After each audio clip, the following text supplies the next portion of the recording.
বন্ধুদের একটা কি কথা আমার, আমরা না এমনি কোনো কিছু এই হাতা ছাড়া হাত দিয়ে দেওয়াও পছন্দ করি না।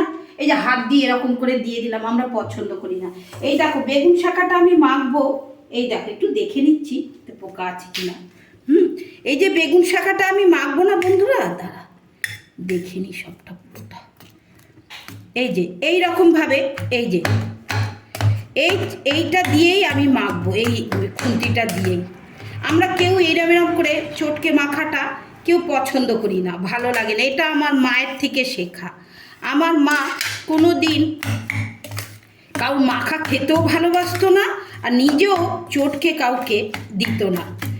এইরকম করেই আমি বেগুন শাখাটাকে মাখবো। আজকের মেনু আমার এই দেখো বন্ধুরা, এরকম বেগুন শাখা, এটা আরেকটু মাখতে হবে ওই এতে করে। আর এই দেখো আজকে আমি করেছি এই রকম অমলেট কারি, ডিমের অমলেট কারি। অনেকদিন ওই ডিম সেদ্ধ করেছি। এই রকম এই দেখো বন্ধুরা, ধনে পাতা দিচ্ছি। আর এইরকম অমলেট কারি আজকে একটু অন্যরকম, গোল গোল রুটির মতো অমলেট, রুটির মতন অমলেট, এক একটা গোটা গোটা করে এরকম করে করেছি। আর তো জানো বন্ধুরা, এরকম গরম গরম ধোঁয়া ওঠা ভাত,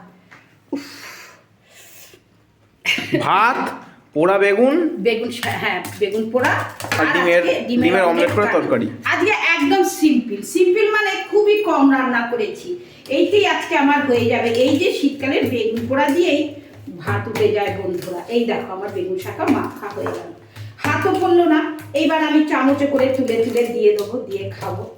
সবাই খুব ভালো থেকো বন্ধুরা।